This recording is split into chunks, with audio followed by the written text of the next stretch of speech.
Sebelum ceritanya dimulai, silakan tulis di kolom komentar dari daerah mana saja teman-teman yang menonton cerita ini. Jangan lupa like dan subscribe agar channel ini bisa semakin berkembang dan bisa mempersembahkan cerita yang lebih menarik lagi. Hari itu, matahari baru saja naik tinggi. Udara pagi masih terasa lembab, dan aroma sayur segar bercampur bumbu dapur memenuhi udara di pasar kecil dekat rumahku.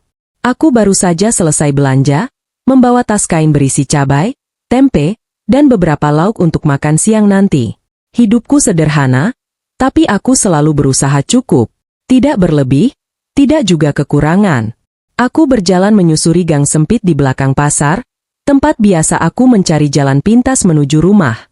Jalan itu agak sepi, hanya ada beberapa motor lewat dan suara pedagang yang masih sibuk membereskan dagangan. Di tengah perjalanan, pandanganku tertuju pada seseorang di pinggir jalan. Seorang nenek, duduk bersandar di tiang listrik, mengenakan pakaian lusuh, rambutnya beruban acak-acakan, dan tangannya gemetar memegang botol air kosong. Awalnya, aku berpikir dia hanya sedang istirahat. Tapi setelah kulihat lebih dekat, wajahnya pucat, bibirnya kering, dan matanya kosong seakan kehilangan harapan. Banyak orang lewat, tapi tak ada yang berhenti. Beberapa bahkan menatapnya dengan pandangan sinis, lalu berlalu begitu saja. Aku berdiri diam sejenak. Dalam hati ada rasa ragu. Aku bukan orang kaya, hidupku juga pas-pasan. Tapi entah kenapa langkahku terasa berat untuk pergi begitu saja.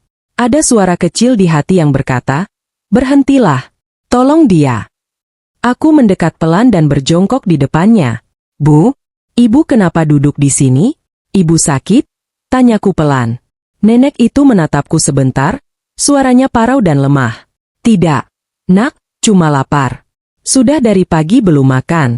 Kaki juga sudah lemas." Dadaku terasa sesak mendengarnya. Aku tahu rasanya lapar. Aku tahu rasanya tidak punya apa-apa. Tanpa pikir panjang, aku membuka tas belanjaanku, mengambil sebungkus nasi uduk yang tadi kubeli di pasar, dan memberikannya padanya. "Ibu makan ini dulu ya, nanti baru istirahat," kataku sambil tersenyum. Nenek itu terdiam, lalu tangannya gemetar menerima nasi itu. Ia menatapku lama, seolah tak percaya ada yang mau menolongnya. "Terima kasih, nak, semoga Tuhan balas kebaikanmu." Aku hanya tersenyum.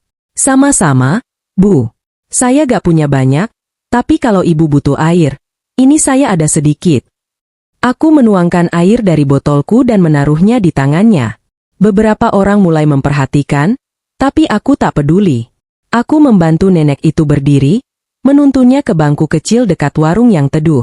Setelah dia duduk, aku pamit karena harus pulang.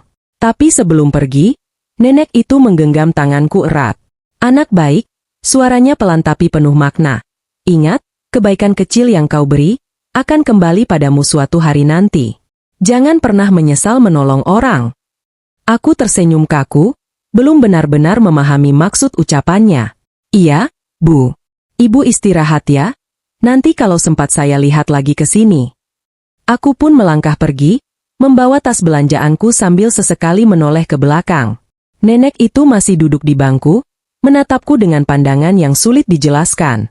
Entah kenapa, ada rasa hangat sekaligus sedih di dadaku. Dalam perjalanan pulang, pikiran itu terus berputar di kepalaku. Kenapa ya? Di dunia ini banyak orang yang pura-pura tidak melihat penderitaan orang lain, padahal kadang cuma butuh waktu 2 menit untuk sekadar menolong. Tapi di sisi lain, aku juga sadar, banyak orang yang takut ditipu, takut dirugikan. Dunia memang sudah berubah, empati semakin mahal. Sesampainya di rumah, aku disambut oleh anak kecilku yang berlari dari dalam rumah. "Mama beli apa aja?" Aku tertawa kecil, mencoba menepis perasaan haru yang masih tersisa. "Beli tempe kesukaan kamu, sama kangkung. Nanti mama masak, ya." Rumahku kecil, hanya 2 kamar, tapi selalu terasa hangat dengan suara tawa anakku dan senyum suamiku, meski penghasilan kami pas-pasan. Aku menaruh belanjaan, mencuci tangan, lalu memulai rutinitas seperti biasa. Tapi anehnya, wajah nenek itu tak juga hilang dari pikiranku. Tatapan matanya yang kosong, suaranya yang parau, dan kalimat terakhir yang ia ucapkan terus terngiang. Sore harinya, Saat aku menyapu halaman, tetangga datang menghampiri. "Mbak, tadi saya lihat kamu nolong nenek di pasar ya?" Aku mengangguk pelan. "Iya, kasihan, kayaknya gak punya keluarga." Tetanggaku menghela napas. Katanya dia sering kelihatan di sana. Tapi orang-orang takut. Soalnya katanya dia aneh, suka ngomong sendiri. Aku hanya diam. Aneh? Bagiku dia hanya orang tua yang lapar dan kesepian. Tapi aku tak ingin memperdebatkan hal itu. Malamnya, setelah semua tidur, aku duduk di ruang tamu, menatap lampu kecil di dinding. Suamiku sudah terlelap, anakku juga. Aku berpikir tentang hidup. Kadang Tuhan mempertemukan kita dengan seseorang tanpa alasan yang jelas, tapi entah kenapa, pertemuan itu meninggalkan jejak kuat di hati. Aku menatap keluar jendela, melihat langit gelap tanpa bintang. Semoga ibu itu baik-baik saja. Gumamku pelan, tanpa kusadari, air mata menetes di pipi. Bukan karena sedih, tapi karena rasa syukur kecil, bahwa di tengah hidupku yang sederhana, aku masih diberi kesempatan untuk berbuat baik. Esoknya, hidupku berjalan seperti biasa. Aku menyiapkan sarapan, mengantar anak ke sekolah, lalu membantu tetangga menjahit seragam sekolah. Tapi pagi itu terasa sedikit berbeda. Entah kenapa, hatiku terasa tenang, seolah aku baru saja melakukan sesuatu yang berarti. Aku tidak tahu bahwa pertemuanku dengan nenek di pinggir jalan itu adalah titik awal dari sesuatu yang akan mengubah seluruh hidupku. Bukan karena aku berharap balasan, tapi karena Tuhan memang punya cara misterius dalam membalas kebaikan manusia. Kadang lewat orang yang tak pernah kita duga. Kadang lewat kejadian yang terasa kebetulan, tapi sesungguhnya adalah bagian dari takdir yang sudah disiapkan jauh-jauh hari. Dan aku saat itu belum tahu bahwa hanya dalam beberapa hari, rumah kecilku yang biasanya sepi akan kedatangan tamu yang membuat jantungku berhenti sesaat. Bukan tetangga, bukan teman lama, tapi seseorang yang membawa pesan dari nenek itu. Sudah 3 hari berlalu sejak aku menolong nenek itu di pinggir jalan pasar. Tapi entah kenapa, wajahnya selalu terlintas di pikiranku. Kadang muncul saat aku menyiapkan sarapan, kadang saat mencuci piring, bahkan kadang di tengah malam ketika aku terbangun dan mendengar suara hujan di luar jendela. Ada rasa khawatir yang aneh. Apakah beliau masih di sana? Apakah ada yang menolongnya lagi setelah aku? Pagi itu, seperti biasa, aku bangun lebih awal dari siapapun di rumah. Suamiku masih terlelap, anakku masih memeluk bantal kecilnya.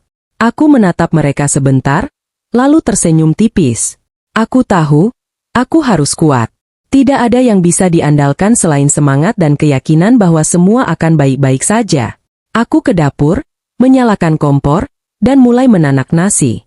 Bunyi, klik, gas dan aroma bawang yang digoreng selalu menjadi tanda dimulainya hari. Aku membuat nasi goreng sederhana, hanya dengan telur dan sisa sambal terasi semalam. Tidak mewah, tapi cukup untuk kami bertiga. Sambil memasak, aku menatap kalender yang tergantung di dinding. Tanggal merah sudah lewat, artinya, uang hasil jahitanku bulan lalu sudah hampir habis. Tagihan listrik juga belum kubayar. Aku menarik napas panjang.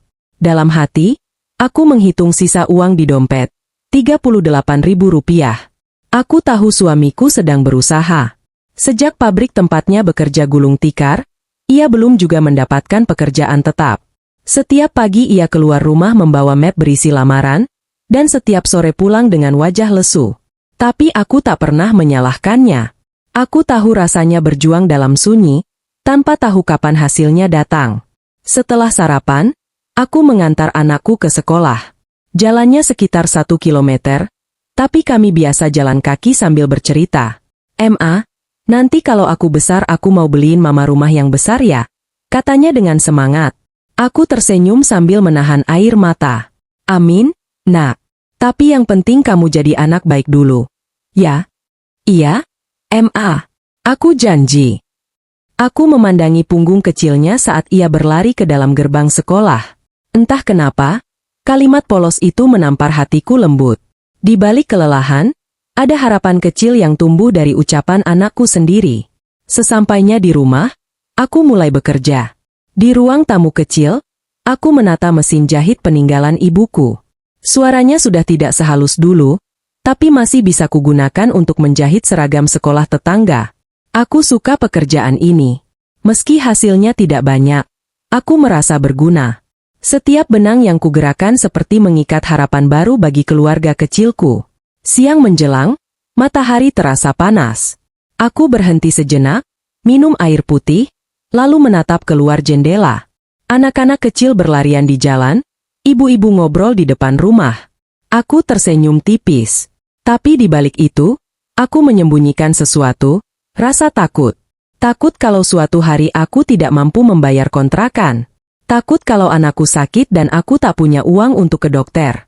Takut kalau suamiku menyerah dan kehilangan semangatnya. Semua ketakutan itu menumpuk di dada, tapi aku tidak pernah menunjukkan. Aku hanya bisa berdoa, agar Tuhan melihat usaha kami. Sore itu, suamiku pulang dengan wajah letih. Kemejanya basah oleh keringat, dan di tangannya hanya ada map lamaran yang sama. "Gimana, Mas? Ada kabar baik?" tanyaku pelan. Ia duduk, menunduk lama, lalu menggeleng. "Belum, Dek. Katanya nanti dikabarin. Tapi kayaknya, mereka udah punya orang lain." Aku menatap wajahnya, lalu duduk di sampingnya. "Gak apa-apa, Mas. Namanya juga rezeki, kadang datangnya lewat pintu lain. Yang penting jangan berhenti berusaha." Ia menatapku sebentar, lalu tersenyum hambar. "Kamu selalu bilang gitu, ya? Aku kadang iri sama semangatmu." Aku tertawa kecil. Kalau aku gak semangat, siapa lagi yang jaga api di rumah ini? Kami tertawa bersama, meski dalam hati ada luka yang tak bisa diucapkan. Malamnya, setelah semuanya tenang, aku kembali duduk di depan mesin jahit. Aku harus menyelesaikan 2 seragam sebelum besok pagi. Lampu ruang tamu temaram, tapi cukup untuk melihat benang dan jarum. Sambil menjahit, aku mendengar radio tua di pojok ruangan. Penyiar membacakan pesan-pesan pendengar, sebagian tentang kehilangan pekerjaan, sebagian tentang perjuangan ibu tunggal. Aku merasa tidak sendirian. Dunia ini ternyata penuh dengan orang yang juga sedang berjuang. Saat jarum mesin berhenti berputar, aku bersandar dan menatap hasil jahitanku. Sederhana, tapi rapi. Aku tersenyum kecil. Namun, tanpa kusadari, air mataku menetes. Aku lelah, tapi juga bersyukur. Aku masih bisa bekerja, masih bisa memberi makan keluargaku, meski dengan cara yang sederhana. Tiba-tiba pikiranku kembali pada nenek di pasar. Aku bertanya-tanya, apakah beliau masih hidup? Apakah beliau punya keluarga? Dan apakah ucapan beliau tentang kebaikan yang akan kembali benar adanya? Aku menggenggam tangan sendiri, lalu berbisik lirih. Kalau benar begitu, aku tak minta kaya, Tuhan. Aku cuma ingin tenang. Aku cuma ingin lihat suamiku tersenyum tanpa beban. Dan anakku bisa sekolah tanpa takut besok gak punya uang jajan. Beberapa hari kemudian, keadaan tidak banyak berubah. Tapi hatiku mulai belajar tenang. Aku percaya, setiap hari yang kulalui, setiap peluh yang jatuh, semua pasti punya arti. Kadang kita hanya perlu menunggu waktu yang tepat untuk melihat hasil dari kesabaran itu. Sampai akhirnya, suatu pagi di akhir pekan, aku sedang menjemur pakaian di halaman kecil rumah. Langit biru bersih, burung-burung berterbangan, dan aku merasa sedikit lega. Tiba-tiba, suara mesin mobil terdengar berhenti di depan pagar. Aku menoleh, dan yang kulihat membuatku terpaku. Sebuah mobil hitam mengilap berhenti tepat di depan rumah kontrakanku. Jendelanya tertutup rapat, kaca gelap memantulkan wajahku yang kebingungan. Di dalamnya terlihat bayangan seseorang. Lalu, perlahan pintu mobil terbuka, dan seorang pria berpakaian rapi turun membawa map coklat di tangannya. "Selamat pagi, Bu. Benar ini rumahnya Ibu Anissa?" tanyanya sopan. Aku terkejut. "Iya, betul. Ada apa ya, Pak?" "Ini ada surat penting untuk Ibu. Saya diminta mengantarkannya langsung." Aku menerima amplop putih itu dengan tangan gemetar. Di pojoknya tertulis, Kantor Hukum Notaris, Rahmat Partners. Aku menatapnya lama. Suamiku keluar dari dalam rumah dengan wajah bingung. "Surat apa itu, Dek?" Aku hanya menggeleng. "Gak tahu, Mas. Tapi, ini kayaknya serius." Aku menatap kembali mobil itu yang perlahan melaju pergi. Entah kenapa, ada perasaan aneh yang merayap di dada. Seolah Tuhan sedang menulis bab baru dalam hidupku. Dan tanpa kusadari, amplop putih di tanganku itu akan menjadi awal dari perubahan besar yang tak pernah kubayangkan sebelumnya. Aku masih berdiri terpaku di depan rumah. Suara mesin mobil itu baru saja menjauh, meninggalkan debu yang berputar di udara. Sementara di tanganku, amplop putih dengan tulisan rapi itu terasa berat, seolah menyimpan sesuatu yang lebih besar dari sekadar surat biasa. Suamiku mendekat, menatapku dengan wajah bingung. Dari siapa, Dek? Aku menggeleng pelan. Gak tahu. Mas, dari kantor hukum katanya. Kami berdua masuk ke dalam rumah, duduk di ruang tamu yang kecil tapi rapi. Di meja kayu sederhana itu, aku meletakkan amplop itu hati-hati, seperti memegang sesuatu yang rapuh. Ada rasa ingin tahu, tapi juga takut. Entah kenapa, jantungku berdetak lebih cepat dari biasanya. Suamiku mencoba bercanda, mungkin untuk menenangkan suasana. Jangan-jangan kamu menang undian, katanya sambil tersenyum kecil. Aku menatapnya, lalu tertawa tipis. Kalaupun iya, undian apa yang ngasih surat resmi kayak gini? Ia tertawa, tapi kemudian diam saat melihat ekspresi wajahku yang berubah serius. Buka aja, Dek. Gak usah takut. Siapa tahu ini kabar baik. Dengan tangan gemetar, aku membuka amplop itu pelan. Suara robekan kertas terasa seperti gema di ruang tamu yang sunyi. Di dalamnya ada 2 lembar surat. Satu berkop kantor hukum Rahmat O Partners, dan satu lagi berupa fotokopi dokumen berstempel resmi. Aku membaca dengan hati-hati. Isi surat itu membuat mataku membesar. Mas, ini beneran buat aku? Suaraku bergetar. Suamiku mengambil surat itu dan membacanya cepat. Ia lalu menatapku heran. Ini, mereka minta kamu datang ke kantor notaris besok pagi. Katanya ada hal penting yang ingin dibicarakan. Tapi, dari mana mereka tahu alamat kita? Aku menggeleng, benar-benar bingung. Gak tahu. Aku gak pernah urusan sama kantor hukum. Nama kamu benar tertulis di sini. Katanya pelan, suasana jadi hening. Hanya terdengar detak jam dinding dan suara kipas angin yang berputar lambat. Dalam hati, muncul berbagai kemungkinan. Apakah aku pernah terlibat sesuatu tanpa sadar? Atau ini penipuan yang menyamar jadi surat resmi? Tapi kertasnya terasa asli, bahkan ada tanda tangan pengacara dan nomor telepon yang bisa dihubungi. Aku duduk diam cukup lama, menatap surat itu tanpa berkata apa-apa. Suamiku menepuk bahuku. Udah, besok kita ke sana aja. Bareng-bareng. Kalau ternyata salah alamat, paling juga cuma sebentar. Malam itu aku hampir tidak bisa tidur. Pikiran berputar tanpa henti. Aku teringat nenek di pasar itu. Entah kenapa, wajahnya muncul jelas di ingatanku. Suara parau itu, kebaikanmu akan kembali padamu suatu hari nanti. Kalimat itu seperti bergema di kepala. Aku menatap langit-langit rumah, bertanya dalam hati, apakah ini yang dimaksud nenek itu? Tapi bagaimana mungkin? Aku bahkan tidak tahu siapa dia sebenarnya. Pagi pun datang. Kami berdua bersiap dengan pakaian terbaik yang kami punya. Aku mengenakan gamis polos warna biru muda, sementara suamiku memakai kemeja putih yang sudah disetrika rapi semalam. Anak kami kutitipkan pada tetangga sebelah. Perjalanan ke kantor notaris memakan waktu hampir 1 jam dengan angkot. Sepanjang jalan, aku tak henti menatap surat itu di tanganku. Perasaanku campur aduk antara cemas dan penasaran. Sesampainya di gedung perkantoran besar di pusat kota, aku sempat terdiam di depan pintu. Gedung itu tampak megah dengan dinding kaca besar, pintu otomatis, dan lantai marmer yang mengilap. Aku menelan ludah. Mas, yakin ini tempatnya? Suamiku mengangguk. Iya, tulisannya sama. Kami pun melangkah masuk. Seorang resepsionis menyambut dengan senyum profesional.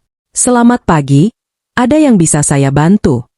Ini, Mbak, aku menyerahkan surat panggilan itu. Resepsionis itu membaca sebentar, lalu mengangguk. Silakan tunggu sebentar ya, Bu. Bapak Rahmat sedang bersiap di ruang rapat. Aku dan suamiku duduk di sofa ruang tunggu. Di depanku, ada vas bunga segar dan majalah bisnis yang tampak mahal. Semua terasa asing. Aku yang terbiasa hidup sederhana, tiba-tiba merasa kecil di ruangan itu. Tak lama kemudian, seorang pria parubaya dengan jas abu-abu datang menghampiri. Senyumnya ramah, suaranya tenang. Ibu Anissa. Aku mengangguk gugup. Iya, Pak. Saya Rahmat, pengacara yang mengirim surat kemarin. Terima kasih sudah datang. Kami berjabat tangan, lalu dibawa ke ruang rapat kecil. Di sana sudah ada seorang staf yang membawa map besar berisi dokumen. Baik, Bu Anissa. Kami ingin menjelaskan sesuatu, katanya sambil membuka map itu. Aku menelan ludah, mataku mengikuti setiap gerakannya. Beberapa hari lalu, klien kami, almarhumah Ibu Ratna, meninggal dunia. Sebelum wafat, beliau meninggalkan surat wasiat yang ditulis tangan dan disahkan oleh notaris. Dalam surat itu, beliau meminta agar sebagian dari hartanya diberikan kepada seseorang yang menolongnya di jalan. Aku langsung terpaku. Menolong? Di jalan? Tanyaku pelan. Iya, jawab Pak Rahmat. Dalam suratnya, beliau menulis begini. Berikanlah bantuan ini kepada wanita berhati tulus yang menolongku saat aku lapar di pinggir jalan pasar minggu lalu. Aku terdiam. Tubuhku seperti kehilangan tenaga. Aku tahu pasti, itu aku. Aku menatap suamiku, matanya juga membulat, penuh kebingungan dan haru. Pak Rahmat melanjutkan, kami sudah menelusuri CCTV pasar sesuai tanggal dan waktu yang disebut dalam surat itu. Dari hasil rekaman, terlihat jelas wajah ibu. Karena itu kami mencari alamat ibu melalui data kependudukan yang disertakan dalam surat tersebut. Aku menutup mulutku, hampir menangis. Jadi, nenek itu? Pak Rahmat mengangguk lembut. Benar. Beliau adalah Ibu Ratna, pemilik yayasan sosial terbesar di kota ini. Beliau hidup sederhana di akhir hayatnya untuk mencari siapa yang benar-benar menolong tanpa pamrih. Air mataku menetes tanpa bisa kutahan. Ya Tuhan, aku sama sekali gak tahu. Suamiku menggenggam tanganku erat. Wajahnya tampak bangga sekaligus tak percaya. Pak Rahmat lalu menyerahkan sebuah map kecil. Dalam surat wasiatnya, beliau menuliskan bahwa ibu berhak menerima dana bantuan sebesar 500 juta rupiah untuk digunakan membuka usaha kecil dan membantu orang yang membutuhkan, sesuai pesan terakhir beliau. Aku menatap map itu lama, tak berani menyentuhnya. Uang sebanyak itu, bahkan dalam mimpi pun aku tak pernah membayangkan. Pak Rahmat tersenyum. Beliau menitipkan pesan, kebaikan kecil bisa jadi jalan besar bagi orang lain. Dan beliau percaya, ibu akan menggunakan pemberian ini dengan hati yang sama seperti saat menolongnya dulu. Tangisku pecah. Aku tidak bisa berkata apa-apa lagi. Semua terasa seperti mimpi yang terlalu indah untuk jadi nyata. Dalam perjalanan pulang, aku dan suamiku diam lama. Tidak ada kata yang cukup untuk menggambarkan perasaan kami. Hanya air mata haru dan rasa syukur yang berulang-ulang kami ucapkan di dalam hati. Di angkot, aku menatap keluar jendela. Langit sore tampak cerah, awan putih berarak pelan. Dalam hati aku berbisik, terima kasih, Nek, aku janji, aku gak akan sia-siakan amanah ini. Sore itu, angin berembus lembut saat aku dan suamiku pulang dari kantor notaris. Di pangkuanku ada sebuah map coklat berisi dokumen resmi, lengkap dengan tanda tangan dan cap hukum. Tapi rasanya bukan sekadar selembar kertas. Itu seperti bukti nyata bahwa kebaikan sekecil apapun ternyata bisa berbalik jadi keajaiban besar. Sepanjang perjalanan, aku hanya diam. Air mataku belum kering sejak keluar dari ruang rapat tadi. Suamiku sesekali melirik, lalu menggenggam tanganku erat. Dek, aku gak nyangka semua ini bisa terjadi, katanya lirih. Aku hanya mengangguk pelan. Aku juga, Mas, rasanya masih mimpi. Kami tak banyak bicara, tapi di antara diam itu, kami tahu, hidup kami baru saja berubah.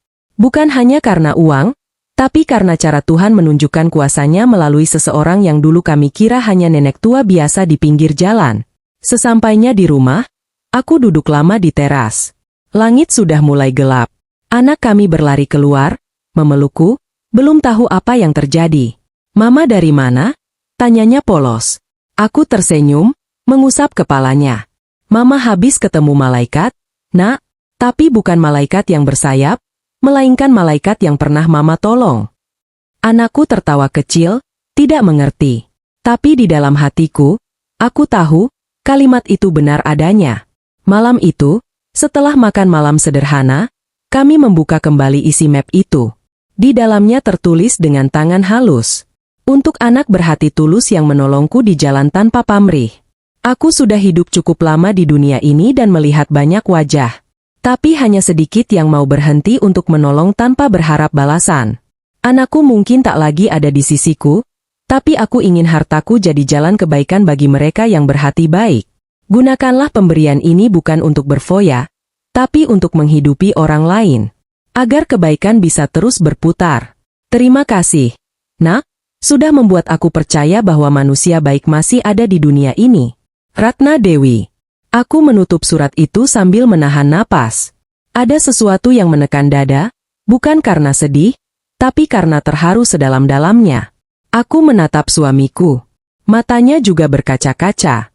Mas, beliau sebaik ini padahal aku cuma bantu nasi uduk dan air minum, ucapku pelan. Suamiku menggeleng, senyum kecil muncul di wajahnya. Berarti ibu itu gak cuma lihat nasi atau airnya, tapi lihat hatimu. Kami terdiam cukup lama. Di luar, suara jangkrik bersahutan. Rumah kecil kami yang biasanya terasa sempit, malam itu terasa hangat dan damai. Beberapa hari kemudian, proses administrasi berjalan lancar.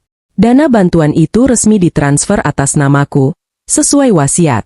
Tapi aku dan suamiku sepakat, uang itu bukan untuk bersenang-senang. Kami ingin memanfaatkannya sebaik mungkin, sesuai pesan almarhumah Ibu Ratna. Kami berdiskusi semalaman penuh. Aku pengin buka toko sembako, Mas. Tapi bukan cuma jualan. Aku pengin bantu orang juga. Misalnya kalau ada tetangga yang kesusahan, kita bisa bantu mereka dari hasil toko, kataku. Suamiku menatapku lama, lalu tersenyum. Aku setuju. Aku bantu ngurus stok dan keuangan. Beberapa minggu kemudian, toko kecil itu berdiri di pinggir jalan utama dekat rumah kami. Namanya, Toko Ratna Sejahtera. Bukan toko besar, tapi setiap kali aku membuka pintu pagi-pagi, rasanya seperti membuka bab baru dalam hidupku. Toko itu ramai.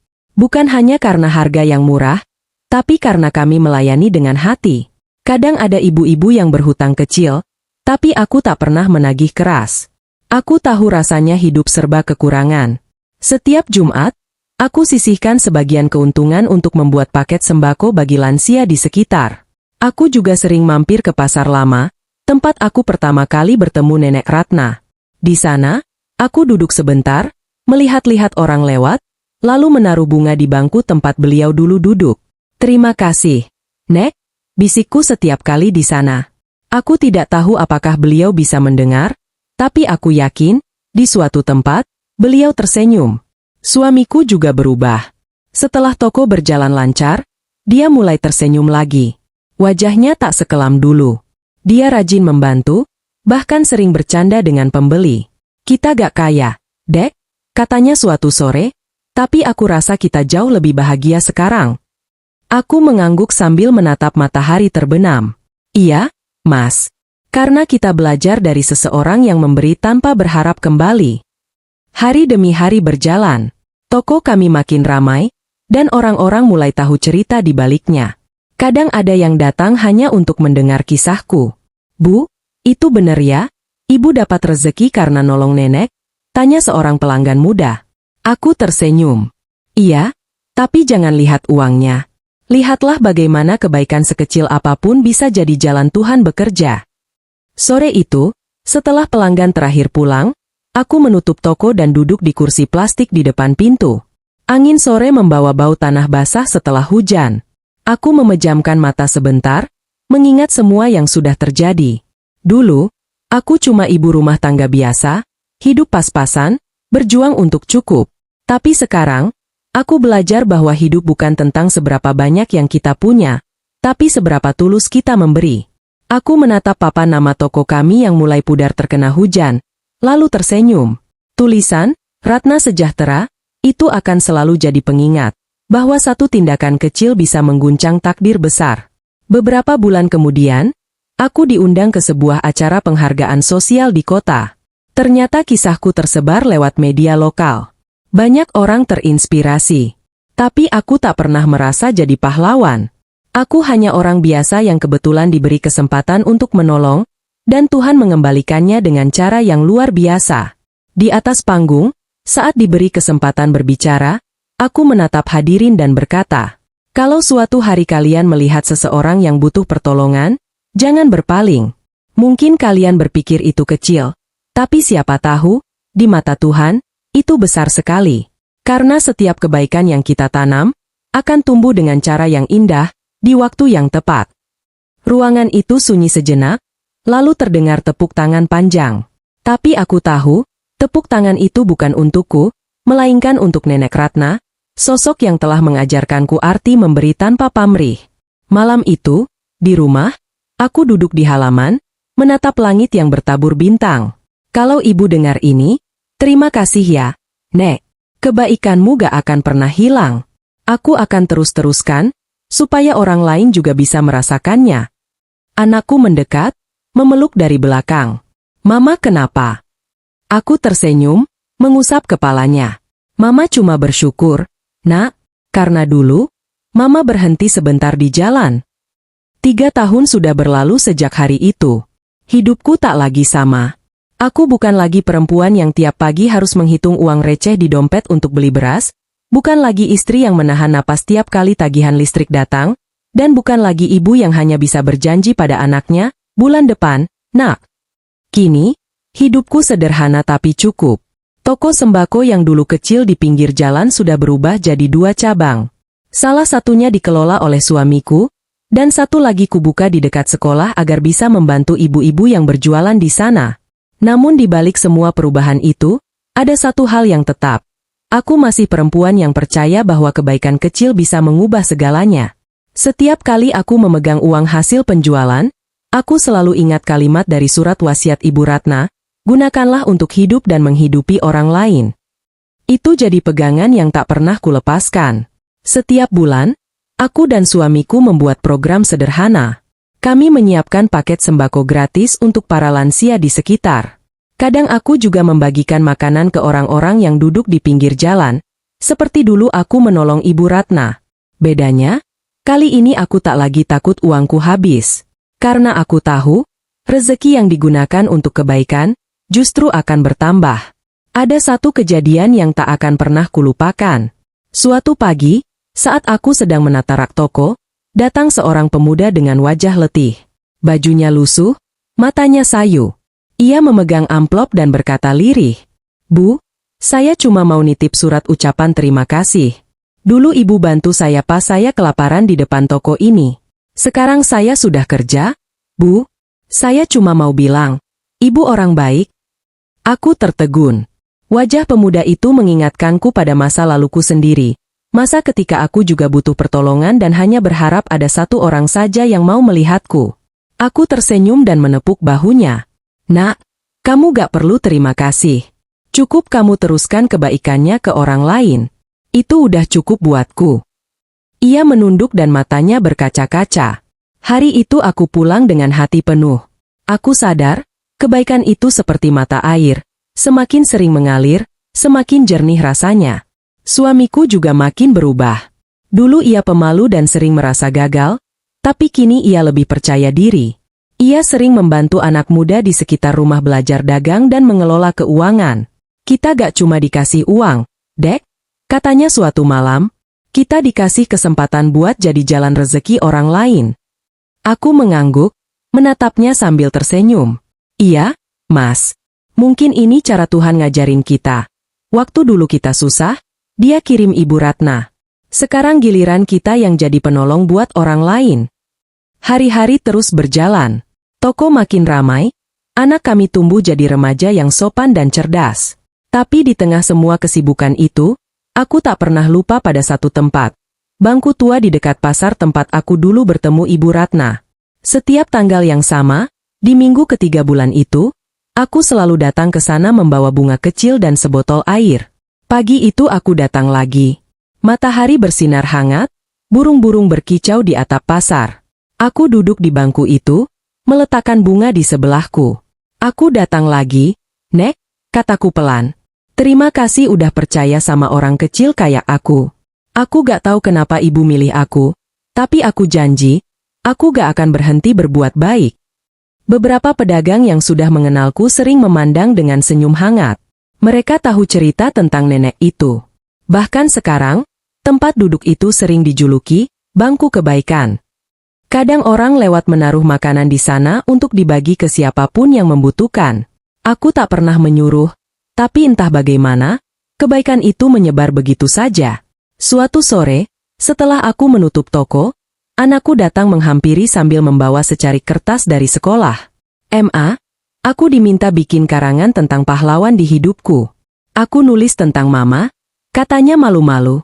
Aku tersenyum, membaca tulisannya pelan. Di sana tertulis, "Pahlawanku adalah mamaku. Karena Mama mengajarkanku bahwa memberi bukan berarti kehilangan. Mama bilang, kalau kita bantu orang, sebenarnya kita sedang menabung bahagia untuk masa depan." Aku tak bisa menahan air mata.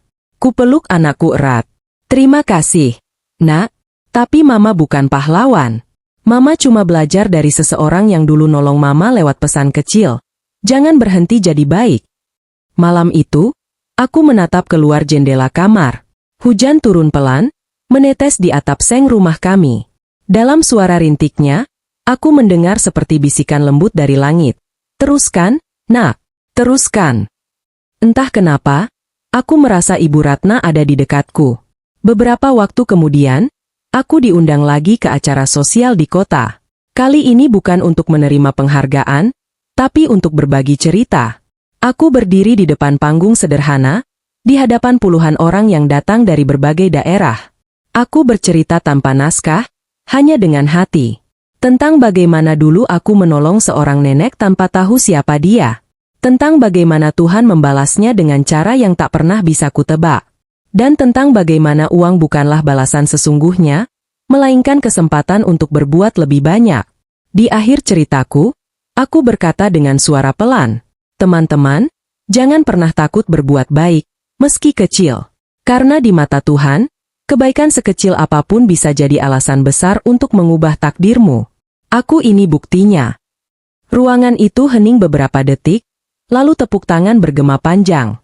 Tapi bagiku, tepuk tangan itu bukan untukku. Itu untuk Ibu Ratna, untuk semua orang baik yang pernah singgah sebentar dalam hidup orang lain. Seusai acara, seseorang mendekatiku. Seorang wanita muda berkerudung, matanya berkaca-kaca. "Bu, saya dulu sering lihat Ibu di pasar. Saya juga pernah lihat Ibu kasih makan nenek itu. Saya gak nyangka, ternyata kisahnya begini." Aku tersenyum, menepuk pundaknya lembut. "Ya, Nak, kadang kita gak tahu, perbuatan kecil kita dilihat siapa. Tapi Tuhan selalu lihat. Selalu." Saat pulang malam itu, aku berjalan sendiri di trotoar kota. Lampu jalan memantulkan bayangan langkahku. Aku menengadah ke langit, tersenyum, dan berbisik, "Terima kasih, Nek. Hidupku, keluargaku, dan semua kebaikan yang terjadi sekarang, semuanya berawal dari tangan Ibu." Aku tahu, beliau sudah tenang. Tapi di hatiku, beliau tetap hidup. Lewat setiap senyum yang kuberi, setiap tangan yang kubantu, setiap orang yang kutemui di jalan. Dan malam itu, sebelum aku tidur, aku menulis sesuatu di buku catatan kecilku. Jangan tunggu kaya untuk memberi, jangan tunggu sempurna untuk peduli. Karena mungkin, satu kebaikan kecil hari ini, adalah jawaban besar yang Tuhan siapkan untuk hidupmu besok. Aku menutup buku itu dengan senyum. Lampu kamar kupadamkan.